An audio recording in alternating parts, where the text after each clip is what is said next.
Good morning बच्चों। आज हम पढ़ने वाले हैं कक्षा 12वीं फसल उत्पादन में अध्याय 8 व्यावसायिक फसलें, बिजनेस क्रॉप। इंग्लिश में इसको क्या बोला जाता है? बिजनेस क्रॉप, और हिंदी में बोला जाता है व्यावसायिक फसलें। यानी व्यावसायिक तौर पर ऐसे कौन कौन से फसल है जिसकी खेती की जाती है, उसके बारे में आज हम पढ़ने वाले हैं। जिसके तहत हमारा आज का पहला जो फसल है वो रतन जोत है। ये एक व्यावसायिक फसल के रूप में आती है ना।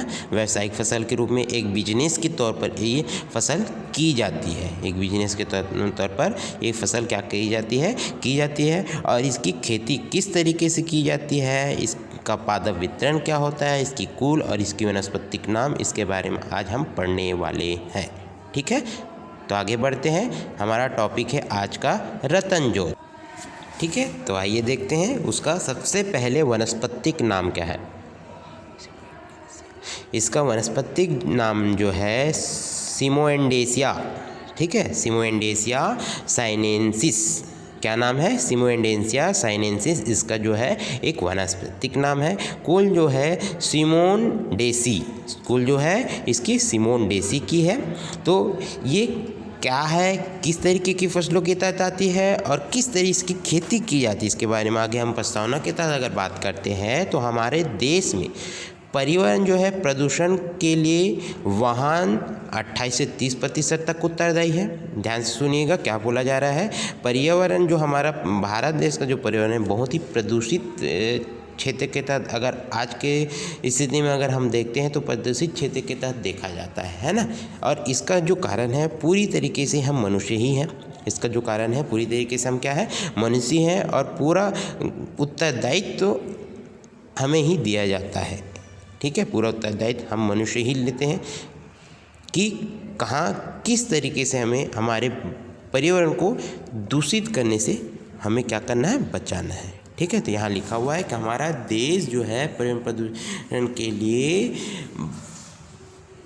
वाहन जो है 28 से 30% तक उत्तरदायी है। यानी जो हम वाहन का उपयोग करते हैं, ठीक है, वो वाहन जो है हमारे पर्यावरण को प्रदूषित करने के लिए उत्तरदायित्व होती है 28 से 30%। और ये वाहन जो डीजल अथवा पेट्रोल के उपयोग के दौरान धुआं के रूप में विभिन्न प्रदूषण वातावरण में छोड़ते हैं। ठीक है, विभिन्न जो प्रदूषण जो होती है वातावरण में छोड़ते हैं। इस समस्या को रतन जोत की खेती के माध्यम से काफ़ी कम किया जा सकता है। ठीक है, तो हुई ना एक जो फसल जो हम बात कर रहे हैं वो बिजनेस के तौर पर, यानी एक व्यावसायिक ढंग से इसको बोने का कार्य किया जा रहा है। इसके लिए एक बोने का कारण है, इसके लिए एक बोने का क्या है, कारण है, तभी वो व्यावसायिक फसल के रूप में उभर कर आई है। ठीक है, तभी वो क्या हुई है, व्यावसायिक फसल के रूप में उभर कर आई है।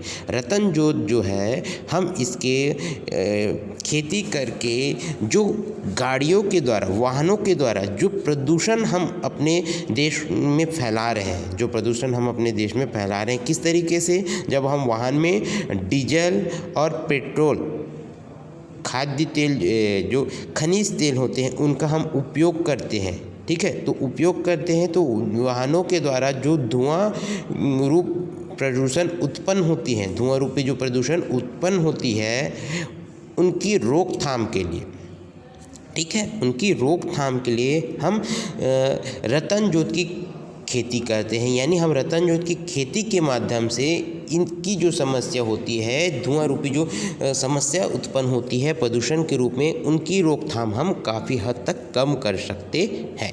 ठीक है, रतन जोत जिसे जोजोआ, होहोआ, जेट्रोफा आदि नाम से भी बुलाया जाता है। ठीक है, याद रखिएगा, इसको आप अंडरलाइन कर सकते हैं। क्या क्या बोला जाता है रतन जोत को, यहाँ आप देख सकते हैं, ये आपका लाइन है। ठीक है, इसको बोला जाता है रतन जोत जिसे जोजोआ, ठीक है ना, रतन जोत जिसे क्या बोला जाता है, जोजोआ, होहोआ, जोट्रोफा, ये आदि नामों से इसको क्या किया जाता है, पुकारा जाता है।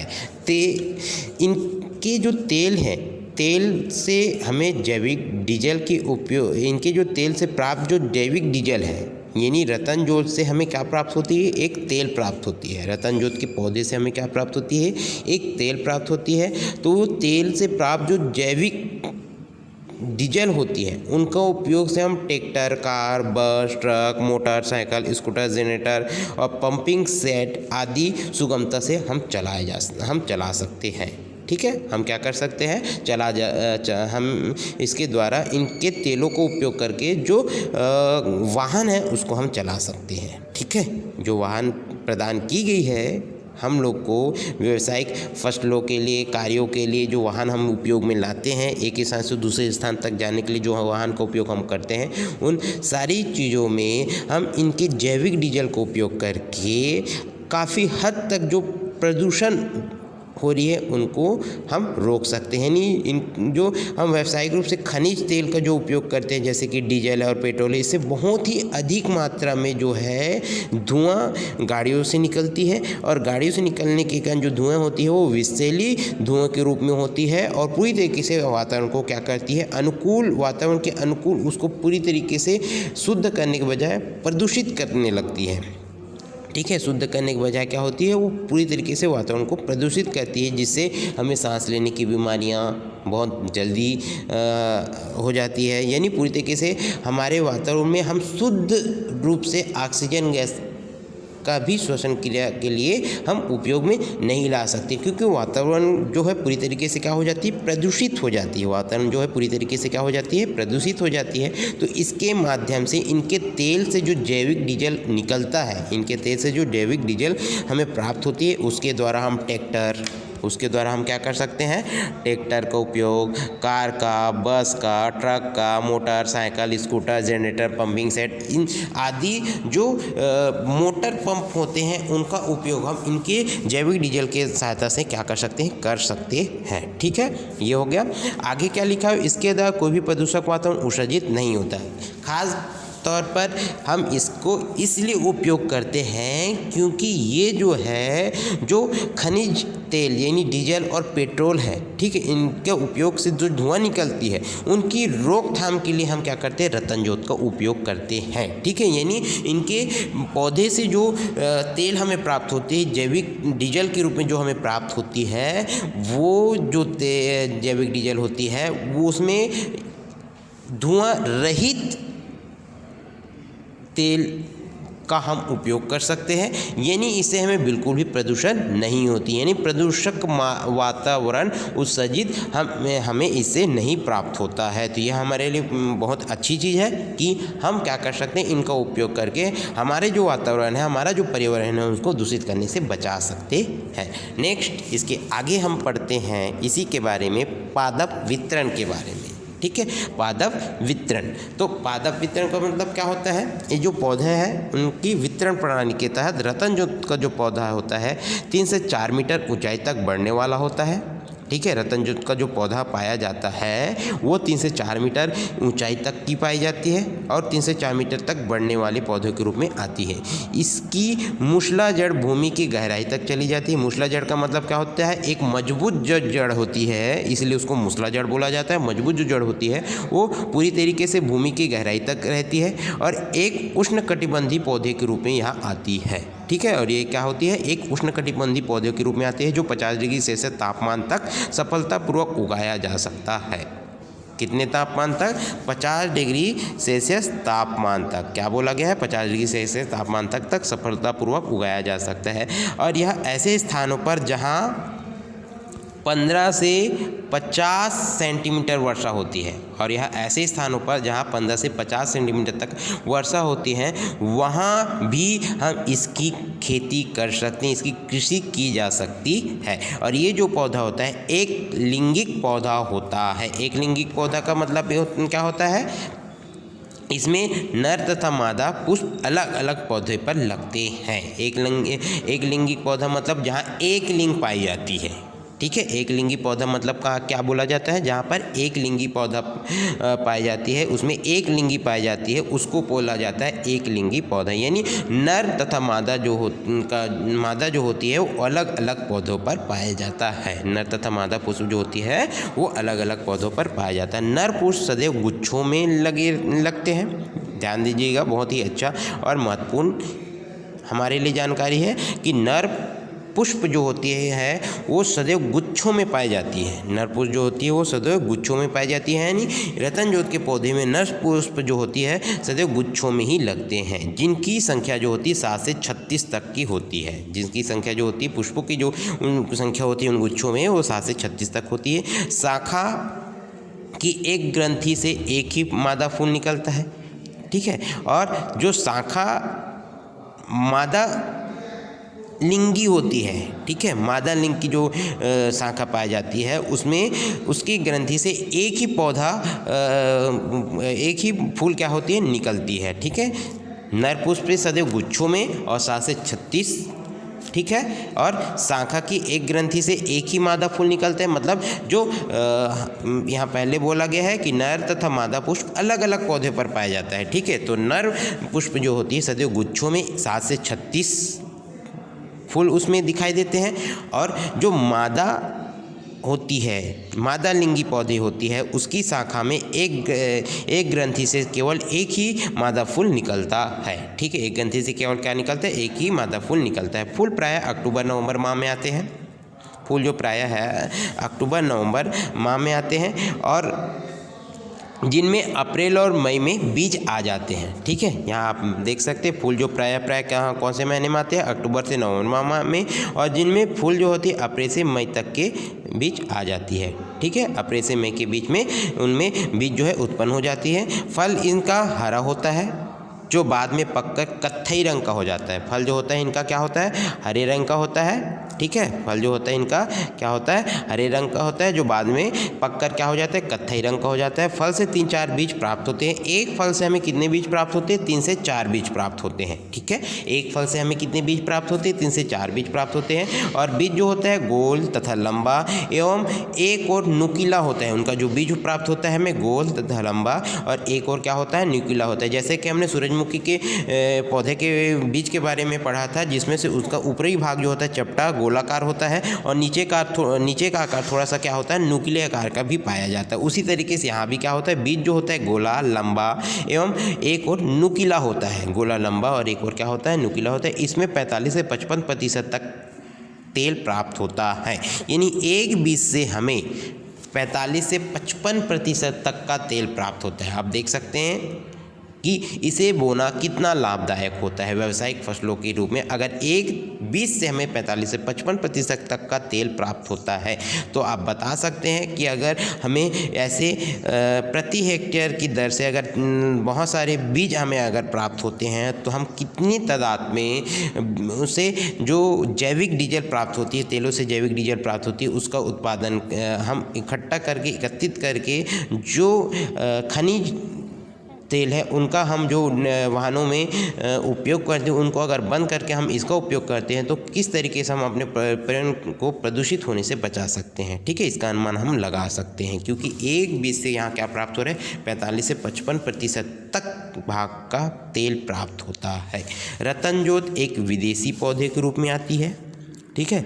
रतनजोत जो है एक विदेशी पौधों के रूप में आती है, जो मूलतः एरिज़ोना के मरुस्थल कैलिफोर्निया कहाँ पाया जाता है, ध्यान से सुनिएगा, जो मूलतः एरिज़ोना के मरुस्थल कैलिफोर्निया उत्तरी मैक्सिको का मूल पौधा होता है। उत्तरी मैक्सिको का क्या होता है, मूल पौधा होता है, ठीक है। जो मूलतः एरिज़ोना के मरुस्थल कैलिफोर्निया उत्तरी मैक्सिको का मूल पौधा होता है, ठीक है। और वही इसका दूसरे देशों में, वहीं से इसका क्या होता है, दूसरे देशों में आगमन होता है। वहीं से इसका क्या होता है, दूसरे देशों में आगमन होता है। रतनजोत एक बहुत ही कठोर प्रकृति का पौधा होता है, ध्यान से समझिएगा। रतनजोत जो होती है एक बहुत ही कठोर प्रकृति का पौधा होता है। पहले भी हम आपको यहाँ बताए हैं कि इनकी जो जड़ होती है मूसला जड़ जो होती है, मूसला जड़ का मतलब बहुत ही कठोर, ठीक है। मूसला जड़ का मतलब क्या होता है, बहुत ही कठोर और अधिक गहराई तक भूमि में पाई जाती है। इसलिए यहाँ लिखा हुआ है रतनजोत एक ही बहुत ही कठोर पौधा होता है। यह शुष्क और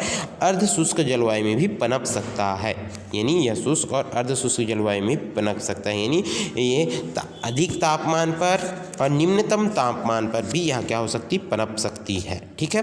वर्षा की अनिश्चितता के बावजूद भी इसे मध्य प्रदेश, छत्तीसगढ़, उत्तर प्रदेश वर्षा की अनिश्चितता के बावजूद भी इसे मध्य प्रदेश, छत्तीसगढ़, उत्तर प्रदेश, राजस्थान, झारखंड, बिहार, गुजरात तथा महाराष्ट्र एवं कर्नाटक जैसे आदि क्षेत्रों में इसको बोने का कार्य किया जाता है। वर्षा की अनिश्चितता के कारण क्या होता है, इसे बहुत सारे क्षेत्रों में बोया जाता है।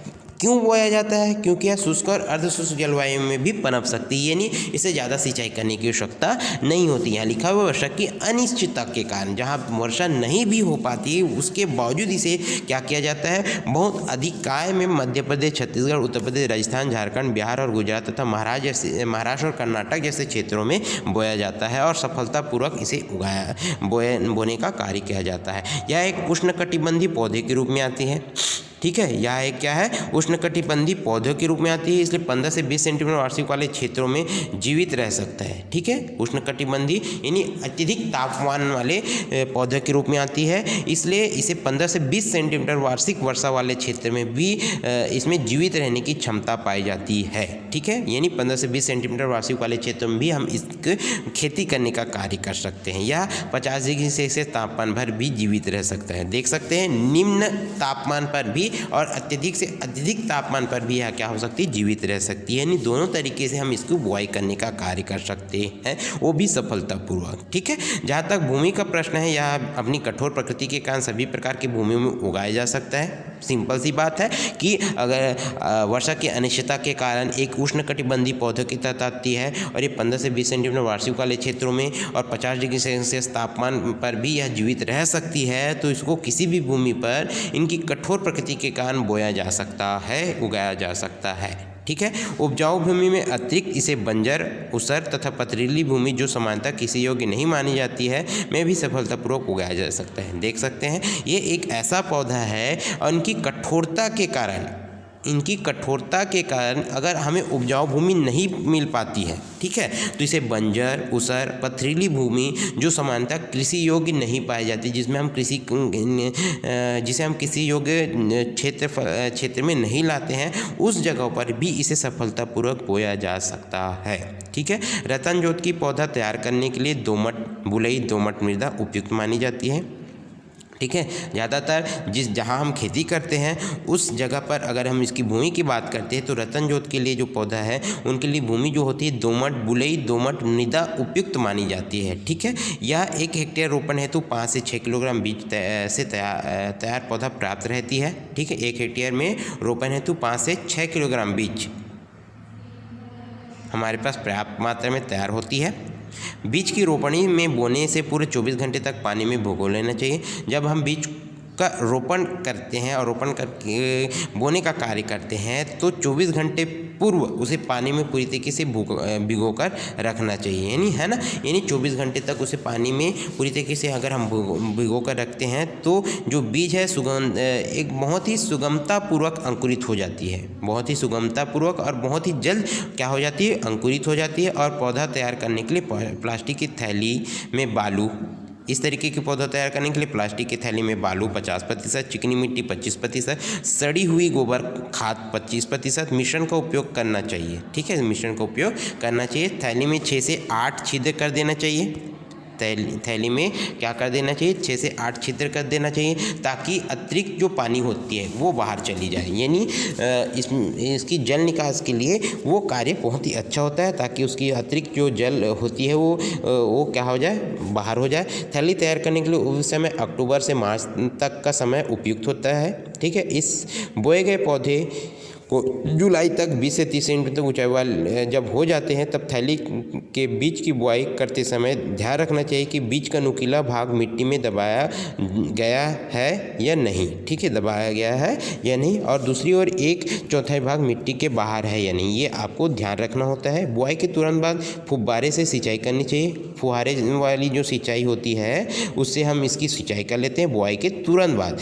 ठीक है, और अंकुरन जो होती है 8 से 10 दिन में प्रारंभ हो जाती है और 15 से 20 दिन तक पूरी तरीके से अंकुरित हो जाती है। ठीक है, 8 से 10 दिन में ये प्रारंभ हो जाती है बहुत ही सुगमतापूर्वक। ठीक है, और 15 से 20 दिन तक ये पूरी तरीके से अंकुरित हो जाती है। ठीक है, पूरी तरीके से क्या हो जाती है, अंकुरित। सिंचाई का बड़ा पौधों के लिए बहुत ही आवश्यकता नहीं होती है। पौधे की जड़ भूमि की गहराई तक रहती है, इसलिए अपनी आवश्यकता की पूर्ति के लिए फिर भी गर्मियों के उपयुक्त अंतराल पर सिंचाई करती रहनी चाहिए, यानी आवश्यकता अनुसार इसे सिंचाई करती रहनी चाहिए। क्योंकि ये जो जड़ें है बहुत ही कठोर जड़ों के रूप में आती है और जहाँ पर खेती करने योग्य स्थान या क्षेत्र नहीं होता है, बंजर भूमि जिस तरीके से होती है, पथरीली भूमि होती है, वहाँ पर भी ये उग आती है, तो ज़्यादातर इसे सिंचाई करने की आवश्यकता नहीं होती। फिर भी हम थोड़ा सा सिंचाई छोटे छोटे पौधे जो होते हैं उनकी सिंचाई करने के लिए व्यवस्था कर सकते हैं। ठीक है, तो रोपाई के तुरंत बाद प्रथम सिंचाई कर देनी चाहिए। जो छोटे छोटे पौधे होते हैं 4-5 माह की उम्र तक पौधों की नियमित सिंचाई हम करते रहते हैं ताकि उसकी उपज अच्छे से प्राप्त हो, जो छोटे पौधे होते हैं उन लोग के लिए। ठीक है, व्यावसायिक रूप से सिंचाई के लिए ड्रिप सिस्टम लगाना चाहिए। पुष्पन के समय 15 दिन के अंतराल पर सिंचाई करना लाभदायक होता है। ठीक है, पुष्पन के लिए 15 दिन के अंतराल में अगर हम सिंचाई करते हैं तो वहाँ बहुत ही लाभदायक होती है। पौधों से पौधा एवं पंक्ति से पंक्ति के मध्य 2 से 2 मीटर का अंतराल रखा जाना चाहिए। खाद एवं उर्वरकों की विशेष आवश्यकता नहीं होती है क्योंकि बंजर भूमि पे भी उपजाऊ होती है, इसलिए खाद और उर्वरकों की आवश्यकता नहीं होती। फिर भी हम इसमें प्रतिवर्ष प्रति पौधा 10 से 20 किलोग्राम जो सड़ी हुई गोबर होती है उसकी खाद हम गोबर खाद होती है उसको हम देते हैं, जो मई में इसे देनी चाहिए। प्रति हेक्टेयर 60 से 80 किलोग्राम नत्रजन प्रतिवर्ष देनी चाहिए, क्योंकि ये गर्म तापमान में भी अच्छे से क्या होती है, अंकुरित हो जाती है, इसे बोया जा सकता है। तो गर्म तापमान में जहाँ नत्रजन की मात्रा नहीं पाई जाती उस जगह क्षेत्र में अगर इसको बोने का कार्य किया जाता है तो वहाँ भी हमें प्रति हेक्टेयर के हिसाब से 60 से 80 किलोग्राम नत्रजन प्रतिवर्ष दे देना चाहिए। ठीक है, जो पौधों को सुचारू रूप से विकास करती रहती है। समय समय पर निकाई गुड़ाई करते रहना चाहिए, इसमें मृदा और वायु के संचार में वृद्धि होती रहती है। ठीक है, जब हम समय समय पर कोई भी फसल को बोते हैं तो निकाई गुड़ाई हमेशा हमें ध्यान देना चाहिए ताकि उसमें जो मृदा है उसमें वायु का संचार पर्याप्त मात्रा में होते रहे। ठीक है ना, और उससे क्या है, निकाई गुड़ाई करने से क्या है, हम जब सिंचाई करते हैं तो सिंचाई करने से जो पानी की जो मात्रा होती है फसलों के तक, उनकी जड़ों तक भी आसान तरीके से पहुंच जाती है। तो इसलिए हमें समय समय पर निकाई गुड़ाई करती रहनी चाहिए। रोपाई के 1 वर्ष बाद पौधों को मार्च माह में 2 से 3 फुट ऊंचाई में काट देना चाहिए। ठीक है, रोपाई के 1 वर्ष बाद, ध्यान रखिएगा, रोपाई के क्या बोला गया है, 1 वर्ष बाद। ठीक है, यहाँ लिखा हुआ है ये।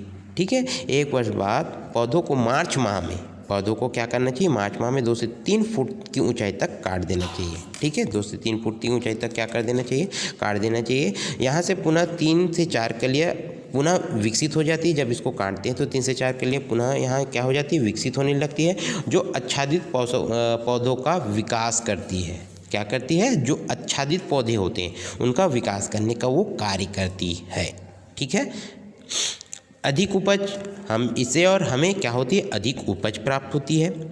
यह क्रिया 5 वर्ष तक प्रतिवर्ष नई शाखा पर करते रहने चाहिए, यानी इस तरीके की क्रिया करने से आच्छादित पौधों का विकास होता है और हमें उससे अधिक उपज भी प्राप्त होती है। इसलिए रोपाई के 1 वर्ष बाद की जो क्रिया होती है, मार्च माह में 2 से 3 फुट तक ऊंचाई को काटने की जो क्रिया होती है, लगातार 5 वर्ष प्रति वर्ष जो नई शाखा उत्पन्न होती है उसमें ये करनी चाहिए। ठीक है, उसमें ये क्या करनी चाहिए।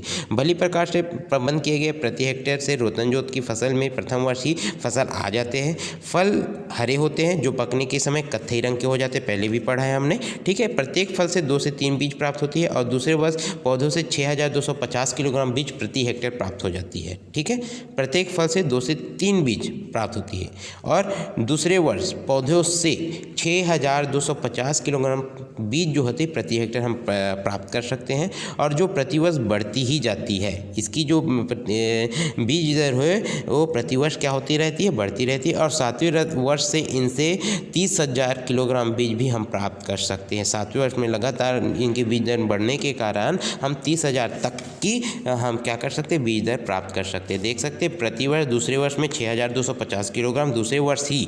ठीक है, और 7वें वर्ष में अगर हम बात करते हैं तो इसमें जो बीज दर है वो 30,000 तक हम क्या कर सकते हैं, प्राप्त कर सकते हैं। जो बीज दर है वो 30,000 तक क्या कर सकते हैं, 30,000 किलोग्राम बीज हम प्राप्त कर सकते हैं, जिसकी मात्रा प्रति वर्ष जो होती है प्रति वर्ष की आयु पर प्रति वर्ष 41,580 किलोग्राम होती है। ठीक है, जिसकी मात्रा 15 वर्ष की आयु तक अगर हम देखते हैं तो प्रति वर्ष के हिसाब से 40,580 किलोग्राम हम इससे प्राप्त कर सकते हैं, जो फल प्रायः अक्टूबर से नवंबर माह में आते रहते हैं। ठीक है, कितना, जिस 15 वर्ष की आयु पर प्रति वर्ष की दर से 41,580 किलोग्राम।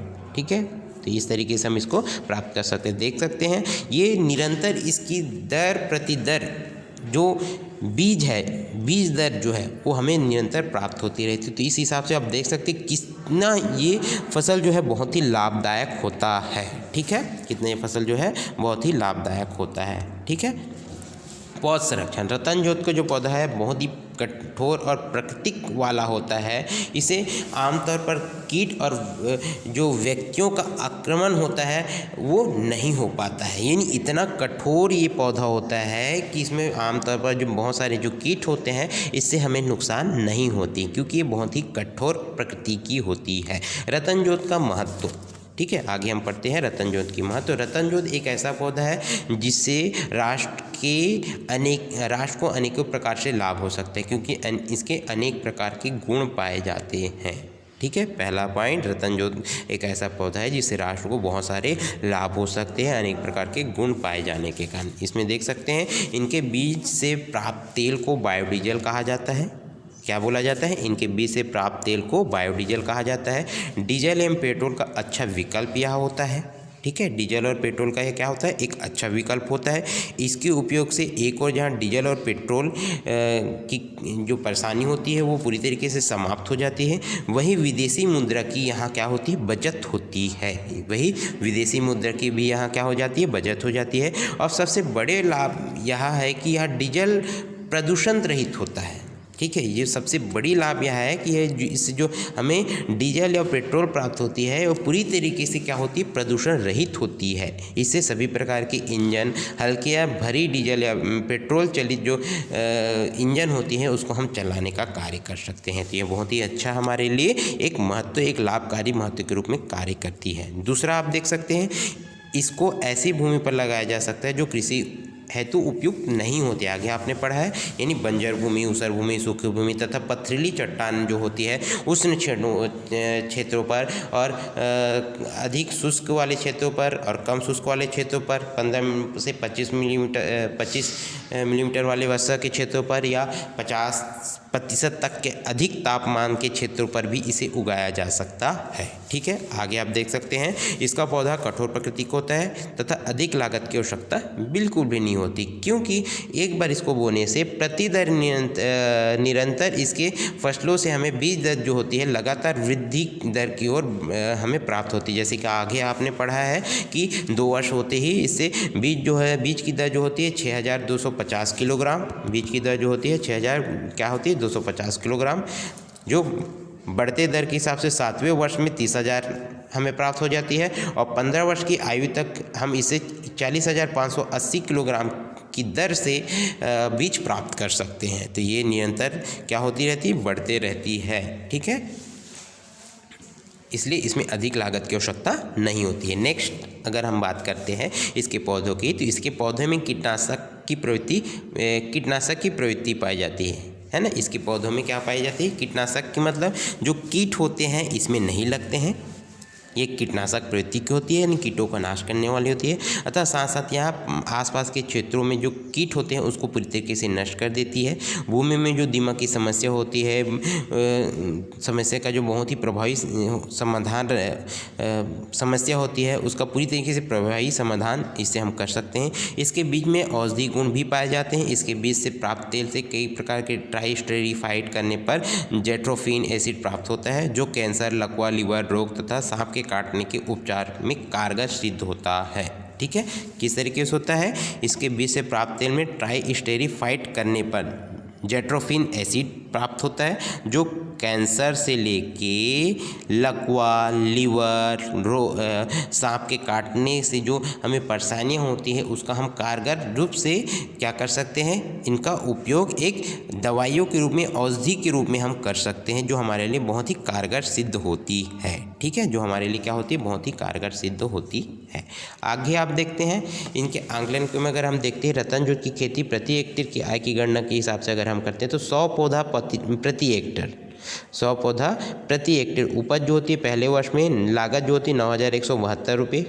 ठीक है, और शुद्ध आय हमें पूरा की पूरा शुद्ध आय जो प्राप्त हो जाता है 9,172 रुपये पूरी तरीके से हमें प्राप्त हो जाती है। ठीक है, और कुछ भी हमें कुल आय उससे प्राप्त नहीं होती, पहले वर्ष में इतना हमें पूरी की पूरी लागत जो होती है वो हमें प्राप्त हो जाती है। दूसरे वर्ष अगर हम देखते हैं तो उसकी लागत आप देख सकते हैं दूसरे वर्ष में, ठीक है, अगर हम देखें तो 4,000 लागत जो होती 1,100 रुपये और हमें प्राप्त होता है शुद्ध आय जो प्राप्त होती है 2,900।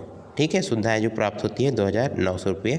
तीसरे वर्ष में 5वें वर्ष तक आप 5 कुंटल तक के देख सकते हैं, उसमें भी 4,000, 2,750 रुपये लागत और 1,250 रुपये तक की हमें शुद्ध आय प्राप्त होती है। ये जो है कुछ वर्षों तक हमें उससे ज़्यादा लाभ प्राप्त नहीं होती है, लेकिन उससे आगे अब जब हम देखते हैं उसकी उपज के हिसाब से तो 10 से 15, 20, 25, 30 कुंटल तक के, है ना, और 40 वर्ष तक अगर हम देखते हैं तो हमें कुल इससे जो आय शुद्धतम आय प्राप्त होती है 15,500 रुपये तक का निरंतर हमें प्राप्त होते रहता है। ठीक है, लागत जो होती धीरे धीरे क्या होती जाती, कम होती जाती। कुल आय देख सकते हैं 16,500 रुपये और धीरे धीरे हमें शुद्धतम आय 15,500 रुपये तक हमें इससे प्राप्त हो जाती है। ठीक है, आगे आप देख सकते हैं बीज विपणन व्यवस्था राज्य शासन द्वारा यह सुनिश्चित करने के लिए जो कृषि अपनी मेड़ों एवं अनुपयोगी भूमि पर रतनजोत वृक्षारोपण कर रहे हैं। ठीक है, रतनजोत वृक्षारोपण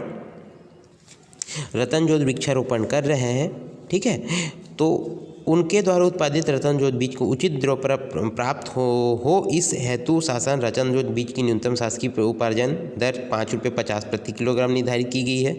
छत्तीसगढ़ लघु वनोपज संघ की पूरे प्रदेश में स्थापित 913 वनोपज सहकारी समितियों कृषकों के रतनजोत बीज का क्रय शासकीय उपार्जन दर 5 रुपये 50 प्रति किलोग्राम की गई है।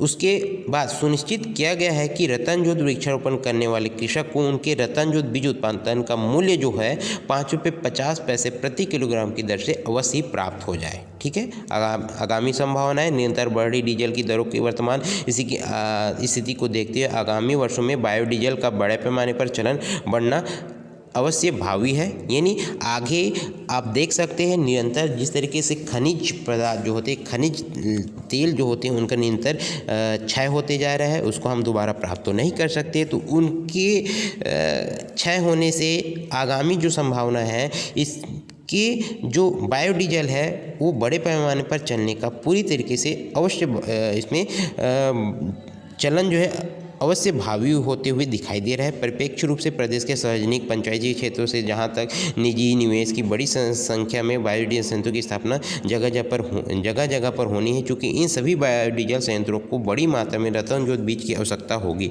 अतः जो कृषक भाई अपने खेती की मेड़ों या अपनी पड़त भूमि पर रतनजोत वृक्षारोपण करेंगे उन्हें अपने रतनजोत बीज उत्पादन को शासकीय उपार्जन दर से अधिक दर पर सक्रिय दर पर विक्रय करने में कोई भी समस्या का संभावना नहीं दिखाई देती है, ना ही उस पर कोई संभावना है। ठीक है, तो राज्य शासन की योजना का भरपूर लाभ उठाते हुए इस वर्ष कृषक भाई अपने निकटतम विभागीय नर्सरी से रतनजोत पौधा प्राप्त करके अपने खेतों मेड़ों और अपने अनुपयोगी भूमि पर रतनजोत वृक्षारोपण कर सकते हैं।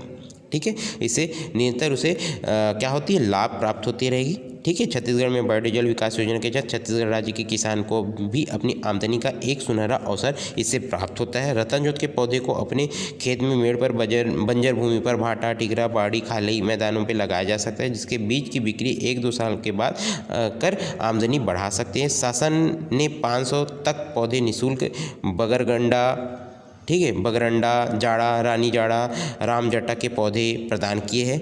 5,000 पौधे 50 पैसे की दर से खरीद कर लगाए जा सकते हैं, जिसके लिए किसान वन विभाग, कृषि विभाग, उद्यानिकी विभाग एवं क्रीड़ा के क्रीड़ा में आवेदन देकर आवश्यकतानुसार पौधे खरीद सकते हैं। इसके लिए अपने गांव के सरपंच से हस्ताक्षर कराकर आवेदन दिया जा सकता है। तो ये है उसकी आगामी संभावनाएं। ठीक है, तो ये रतन जो है हमारे लिए बहुत ही उपयोगी पौधा है। एक औषधि पौधे के रूप में भी इसको देखा जाता है और एक व्यावसायिक पौधे के रूप में भी, एक बिजनेस पौधे के रूप में भी इसे देखा जाता है। ठीक है, तो आज का टॉपिक हमारा ये हम समाप्त करते हैं। धन्यवाद।